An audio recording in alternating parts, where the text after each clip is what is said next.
If you have a desire to become a better version of your current self, then this podcast is for you. I share with you helpful thoughts, tips, and stories about fitness and self-improvement which you can apply to your life today. So for those of you that want to take control of your life, to learn, to grow, to become that which you desire most, I am your host, Connor Malone, and this is the pursuit of constant improvement.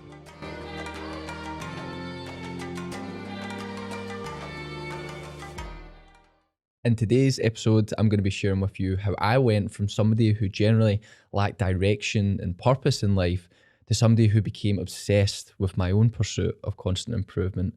I'm going to be going over how you can realize that you're meant for more, how you can realize that there is more to life, there's more to self-improvement and where you can be with your life. And evidently what we're wanting to go over here today is so you can have more growth, more improvement and more life, essentially. So as I said, I'm going to share with you my story, explain some actionable tips on how you can take from that and then apply it to your life, to your own pursuit of constant improvement. Now, to start off, you might have noticed like I used my words or tried to use my words carefully with one of the things I said in the sense of more life. Now, this is a phrase that when I started my own pursuit of constant improvement, this was one of the ones that I wrote on my wall, right? And this for good reason, because more life is, it's not only a Drake album, but what it is it's a Jamaican word. So it's like Jamaican slang. And what it means is more life means like to live better, longer, or to wish someone well, to wish someone success. So essentially what I thought of, I seen this word and I was like, wow, like, or these two words. And I was like, this kind of summarizes a lot of the pursuit of constant improvement and just life in general, more life, to live better, to live longer, to live well, to live with success. That's what I wanted. So yeah, I thought I would drop that in today and it might make you think about your direction in life a little bit more. But as I said, I want to get to, in this episode, really realizing your potential and realizing that you're meant for more. Realizing that your path isn't, it can be given to you, it can be assigned to you, but you also have complete control over that. You can change that. Because it's very common in life for us to really just go in this natural path where we're pushed and just follow kind of what feels natural. But what a lot of people don't often understand is that you can create that path yourself. You can unlock more potential. You're capable of far more than you believe. So I came from a position at the age of, as most people do, at kind of 18, 19, 20, where you don't have much direction, you don't have much purpose. But in my perspective, I had left school. I was thick as mince, to put it in one way. I had no actual real like passions. I had no real purpose, no drive, nowhere to go until I directed what ambition I had, which was a kind of little ounce, into the passions that I then discovered, which were fitness and self-improvement. Now, if I hadn't discovered them, who knows where I would be? Probably not doing much, to be honest. But in the sense of now, obviously I have multiple businesses that I'm trying to progress in. I'm trying to progress in life with myself, my own self-improvement, my own fitness. I help others do exactly that. So that's where it's taken me to. But of course, that started a long time ago for me. Now I'm 24 and I'm going to explaining to you kind of how I started that, how I realized that I was meant for more and how I done that and where I went from there and how you can apply that as well. Because it doesn't matter what age you are. There's no age in this. This was just the age it happened to me. Around kind of 19 or 20, I realized I started through consuming content and just actually thinking more, I suppose it's more self-aware now I think about it, just thinking more like, what do I want to do? But then not only that, I started to look at who I could be. It's whatever positive traits I had and thinking, wow, where could this get me? What could I do with this? The fact I'm quite a charismatic person, where could that take me? Could I work with people? For example, like as a personal trainer, that's where that led me, because I was quite good at working with people. And then I found my passion for, as I said, fitness. And I delved deeper into that. I started to fulfill my potential. And from then I've lived a more fulfilling life. So with realizing your potential, as I said, people just accept where they are. They don't even give it a second thought into the sense of where could I be, because they think it's just a load of rubbish. Like, oh, people say this, people say that. Oh, it's not actually true. People get put into certain situations, but the truth is you have complete and utter control over that. You can decide, you can dictate where you end up. And now that's really important if you're somebody who isn't happy with where they are right now. If you're sitting there and you're thinking to yourself, like, think where you are right now and where you're going, no matter what age you are, where are you going? What are you doing?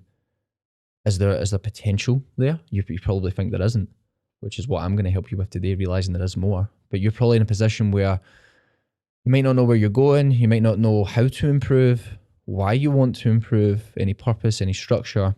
But as I said, this is what we're going to talk about today. We're going to talk about how if you aren't happy with the direction of your life, we can change that.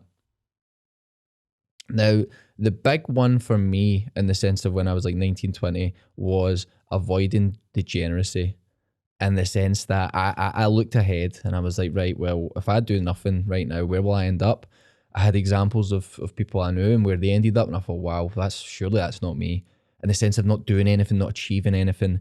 As I said, there was that little bit of ambition there. I'm like, surely I'm meant for more than that. Surely I'm meant to for a little bit more.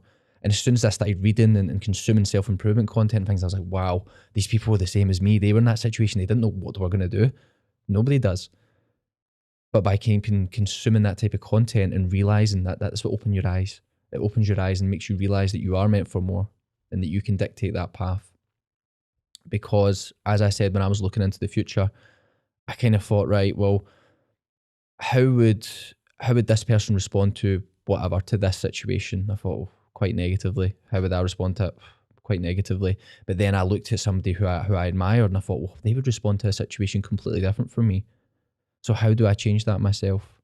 In the sense that was like my mindset, my attitude towards things was changed how I respond to things. Because as I'm going to go over today, we have complete and utter control over how we respond to things. Many things in life we don't have control over, in the sense of things will happen that are out of our control. But what we do have control over is how we respond to it. Now, leading on from that, one of the main things I worked on without knowing at the time, this is one of the core parts of the Pursuit of Constant Improvement coaching program, is creating this ideal self, in the sense of thinking, right, because you know you want to be better than you are now. Okay, you know that where you are right now, it's not where you want to be. Maybe you're going down like a route of somewhat depression, somewhat of anxiety and stuff. You're not going anywhere and it's not feeling good. That degeneracy potentially that I spoke about, that could be where you're going. If we look at it bluntly, that could be where you're going. So what I started to do is, and what I read about people doing, was creating this ideal self, in the sense of this version of yourself. Doesn't need to be miles down the line, but just like who would be your ideal self? How would they respond to situations? So I just said there that I wasn't happy with how I was responding to things. Like I wasn't very disciplined. I wasn't the type of person that would do what they said they were going to do. I wasn't busy. I wasn't productive. I wasn't really doing anything. I had nowhere to go. If somebody said to me, "Oh, like what are you up to?" Like I had no passions, no purpose, nothing to build on, and I wanted to change that. So I thought, right, so this ideal self, how would they respond to this? I kind of envisioned what I thought that would be, not necessarily how I would look, but what type of traits would I embody. And this is something I would encourage you to do as well. I'm not talking about looking at another person. That can be good for inspiration. But I'm talking about like you, your actual self. Not right now, but in the future. If you're to work on it, how would they respond to a situation? Your ideal self. What traits do they have? So for example, for me, it was, right, I would be disciplined. I would be very polite. I would be very ambitious. I would be the type of person that does what they say they are going to do. That would build confidence. These are all things that I wanted to be like. So I outlined that and I thought, right, well, how do I start that? And of course, that's when I built the habits and the routine around that to then work towards it. But that's something that I think everybody should do, is outline who you want to be. Who's your ideal self? What traits do they embody? You can write them down. That's a really good idea. Take note of them so you can look back on them every week. Who do you want to work towards? Who do you want to become? Because it gives you something to pursue, gives you something more. So for example, if you want to become a more disciplined individual, a more self-aware person, a more wise person, then great, that gives you something to pursue. Because the problem is when you don't realize your potential, you have nothing to pursue, nothing to work towards. So you stay in the same place and you fall victim to degeneracy. And in the sense, when I keep using that word, degeneracy, all I mean by that is you're on a downward spiral. Rather than improving throughout your life, you just start to degrade. You don't do anything. You sit around and do nothing. Life essentially gets worse. And that's where we often fall into the trap of these mental health issues, is because of that, because we're not stimulating our minds. We're not doing anything. We're not chasing anything, pursuing anything. So what do we expect? But our mind to wander and start to bring in these negative thoughts. So definitely something to think about then. Now, once you've picked out these traits, what you can then do is, as I said, shape your kind of life around them. becoming more disciplined, doing more difficult things. For example, doing things that make you uncomfortable. And then start to look at your weeks and say, does that show my week? Because I'm saying I'm a disciplined individual, or I am somebody, it could be something as simple as somebody that's very time efficient. You turn up on time. Somebody that can be relied upon, a reliable person. Look at your week. Are you a reliable person? Do your actions show that? Because if they don't, then what's the point? Because actions speak louder than words, as we know. The Latin for that, acta non verba, literally that's what it means. It's actions, not words. That's what moves you forward. And this is where a lot of people get stuck in this idea of, they understand that they're meant for more, and they understand that they can, this ideal self, they picture it for themselves, but they're just all talk. They keep saying, oh, well, I'm going to be more disciplined. Oh, I'm doing this. I'm going to do this. I'm going to do this. Actions, not words. Okay, that's what pushes you forward, actions or steps. They push you forward. You get more from that. Another thing as well is when I was picturing my ideal self, everybody gets caught up in, oh, I want to be disciplined. I want to be this. I want to be that. What don't you want to be? That can sometimes be a stronger motivator than what you want to be. In the sense of, you don't want to be somebody who complains all the time, just generally a negative person. You don't want to be that person who says they're going to do things and doesn't do them, or the person that's always late. Great, then pick that out. Then don't be that person. Again, with your actions, not just words. But it's a great thing to think of, because again, we can think of all the good traits in the world, but if you have some heavily negative traits, they hold you back, they hold you down, and they stop you becoming this kind of ideal version of yourself. So definitely look at that, not just all the positives. Think of that as well. What shouldn't you be doing when pushing forward? Now, once you've outlined that, to me, that was my pursuit of constant improvement. That's where it started. I realized, right, I want more. I want to do more. I want to be more ambitious. I want to pursue more. I want to do more things. Because what I realized is, as soon as I started doing more things and learning and everything like that, I became happier. Because I had more purpose, more structure in my life. I had something to pursue every day. I had things to think about, things to better. So that was the big thing for me. That's where my pursuit started. And this is where yours can start. If it hasn't already, you've outlined your ideal self. You've understood, right, listen, I want to be more. You have the potential for more. And now you just outline the steps for that pursuit. Now, coming off what we just said about the negatives, one of your best places to start in your own pursuit of constant improvement is by removing the negatives. I've spoke about this before, via negativa. Again, the Latin phrase. I like Latin phrases if you can't already tell. But in the sense of removing the negatives. So that is what we call via negativa. It's addition by removal. In the sense, if you remove the bad from your life, it will actually push you forward. Because as I said, people think about adding in, what can I do? Who can I be? Whatever. But think of what you can remove. That's often the biggest step in your own pursuit. As you may be starting a position where it may be some form of addiction, it may be some form of issue, whether that's a physical issue, a mental issue, whatever that is, something that will hold you back and create more blockers. If that's not removed, you can't progress in your own pursuit. So you need to look to remove that. So again, look at where you are now. You've got your ideal version of yourself. You've realized you're meant for more. You've got that ideal version. You know what you should be doing and what you shouldn't be doing. Now remove what you shouldn't be doing. That's your first step. Remove what you shouldn't be doing from there. That will then open up some space, some time. And what you can do from that, it may take a good amount of time to do that, especially if it's addiction. They aren't easy to remove. But once you've removed that, that opens up so much space, not just with time, but also in your mind. And what you can do from there is you can start to build habits. You can start to create routine. Because routine is, of course, what separates a successful individual and somebody that isn't successful. It's their routine. It's their actions. It's what they do on a daily basis. Because a routine is just a sequence of actions. So how do we build this routine? Well, first of all, we can look at our traits. So if you, as I keep using this example, if you want to be more disciplined, if you want to be a more optimistic person, that might come from, right, well, to become more optimistic, I want to list 3 things positive in a day, like a gratitude journal. To become more disciplined, I will do one thing that makes me uncomfortable every day, every 2 days. And then you fill that with your routine.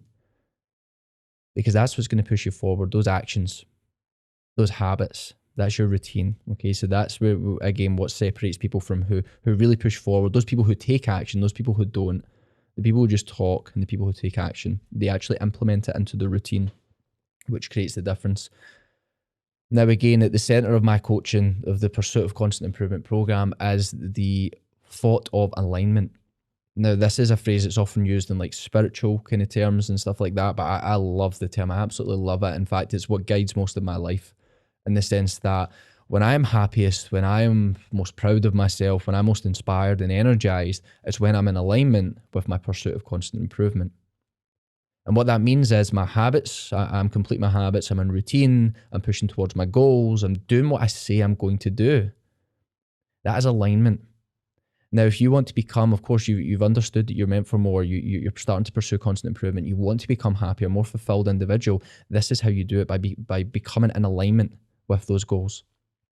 So alignment for me means, of course, being in my routine. So that could be, there's lots of different things, but of course, like in terms of like gratitude, in terms of my work, in terms of my relationships, these all take a big part of that and putting me into alignment.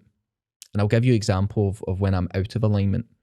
Now, in terms of if I to go out, if I was drinking alcohol or something like that, I tend to be relatively good at controlling it, in the sense of my next day I'm back to work, I'm at the gym or whatever, or maybe not necessarily work if it's a day off, but I'm training in the gym, I'm still doing my gratitude journals and things like that. But let's say I overdo it for whatever reason. That takes me out of alignment, because of course I get the negatives from it in terms of the mental feelings, how it makes me feel the next day. I might miss parts of my routine. That takes me out of alignment. That makes me unhappy. So what I found from that was, right, okay, well, I've got a couple of choices. I either completely quit drinking, or I kind of smart up my act and I realize that I need to control this. Otherwise it damages my routine and it takes me out of alignment. So I'm not as happy, I'm not as fulfilled. So that drives a lot of my decisions on a day-to-day basis. It's like, right, if I do this task, will it take me out of alignment with my pursuit, or does it keep me in it? And by doing that, I can then stay happier, more fulfilled, and push towards, of course, that constant improvement. Now, alignment, as I said, makes you a better person, makes you a happier person, more fulfilled person. But what will happen is, once you're constantly in alignment, once you're constantly in this pursuit, you'll expand everything. Like, because as I say, like the pursuit of constant improvement, there's no end to it, right? But what you'll probably find is, you'll have this ideal self and people think, right, well, I'll get to that, I'll achieve this ideal self and that'll be me. It constantly changes. Because when you're in alignment with your goals, when you're pursuing constant improvement, things change, your ambitions change, what you want changes, your priorities change throughout life, and that's absolutely fine. That's great. That's amazing. So just understand that there is no end goal here. Although you have this version, this ideal self who you want to be, that will constantly evolve, as will you. Because when I was 19 years old and I didn't really have any direction, purpose, I wasn't doing anything, I wasn't really proud of myself, I wanted to be this disciplined individual, this person who could maybe start a business, could put themselves out there online, could be a confident individual, could help others. I've started to become that person. But my ideal self has improved. He's evolved. He will always evolve. And I'm content with that. I'm happy with that, because it keeps pushing me forward. It keeps me going in my pursuit of constant improvement. It's not a pursuit of happiness. It's not a pursuit of success. It's not an end goal. It's constant improvement. So that's a big thing to remember as well. Now, in terms of what to take away from this episode, I have a few things that I think could be really big for you. If you've not picked up anything specifically, I want to give you a little bit more structure, in the sense of realizing you're capable of more growth, more improvement, and more life.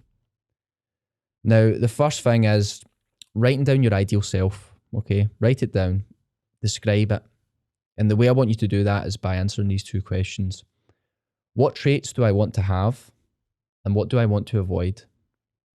So by answering what traits do you want to have, you kind of picture this and this self, this version of you that you want to become. So it gives you something to push towards.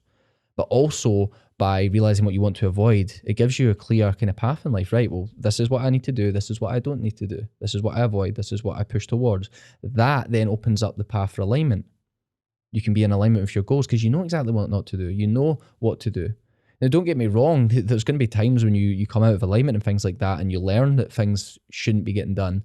But that's all. It's all a learning process. You constantly improve. So that's one way you can kind of outline that from here. Now, as I said, acta, non-verba, actions speak louder than words. Actions, not words. That's how we progress forward. That's how you will make this difference in fulfilling your potential. Realizing you are meant for more is by your actions, not just your words. So of course, it's all good us sitting here planning this, thinking of our ideal self, but think of those actions. Okay, put those actions that you should be doing, those actions you shouldn't be doing, and get to work on them, because that's when you really start to progress. Now, I want to leave you with a quote. Now, this quote it's a belter, right? So this is from David Goggins' second book. It's called Never Finished. If you've not read his books, they're incredible books. As I spoke about, kind of once you're starting this pursuit of constant improvement, your own self-improvement and journey, you'll find you will need some form of inspiration to realize that you are meant for more. And you can get that by reading these type of books. For example, David Goggins helped me realize that my discipline was nowhere near where it could be, and that I can continue to push forward. I can push the boundaries of my physical and mental health in a positive kind of direction. And this quote really, to me, really well summarizes the pursuit of constant improvement, because you'll see these guys who are involved in any form of self-improvement, they'll have their own idea of a pursuit of constant improvement. And this is kind of what David Goggins is, and I'll read it to you just now. This is what the world needs from all of us: to evolve into the very best versions of ourselves. That's a moving target, and it isn't a one-time task. It's a lifelong quest for more knowledge, more courage, more humility, and more belief. Because when you summon the strength and discipline to live like that, the only thing limiting your horizons is you. And this has perfectly summarized what we spoke about today. There will be things in your life that will happen that are out of your control, but at the end of the day, you control how you respond to that. That is within your control, that is within your own pursuit, so you can take action on that today. I hope you enjoyed today's episode. I hope you've enjoyed everything I've shared with you today. I hope it's gave you some actionable tips. If you want to share anything with me that you've learned from today's podcast, I would greatly appreciate it. Share it with me, drop me a DM, share it on your stories. Again, it helps me out, and I would greatly appreciate it. If you're interested in delving deeper into your own pursuit of constant improvement, your own fitness, your own self-improvement, then drop me a DM with the word transform. We can talk about that a little bit more. I can help you out with that. But other than that, as I said, I'm very grateful for you listening today, for consuming, obviously, your time and listening to what I have to say. I hope you gain some value from it, and I hope you take action in your own pursuit of constant improvement. Thank you for listening.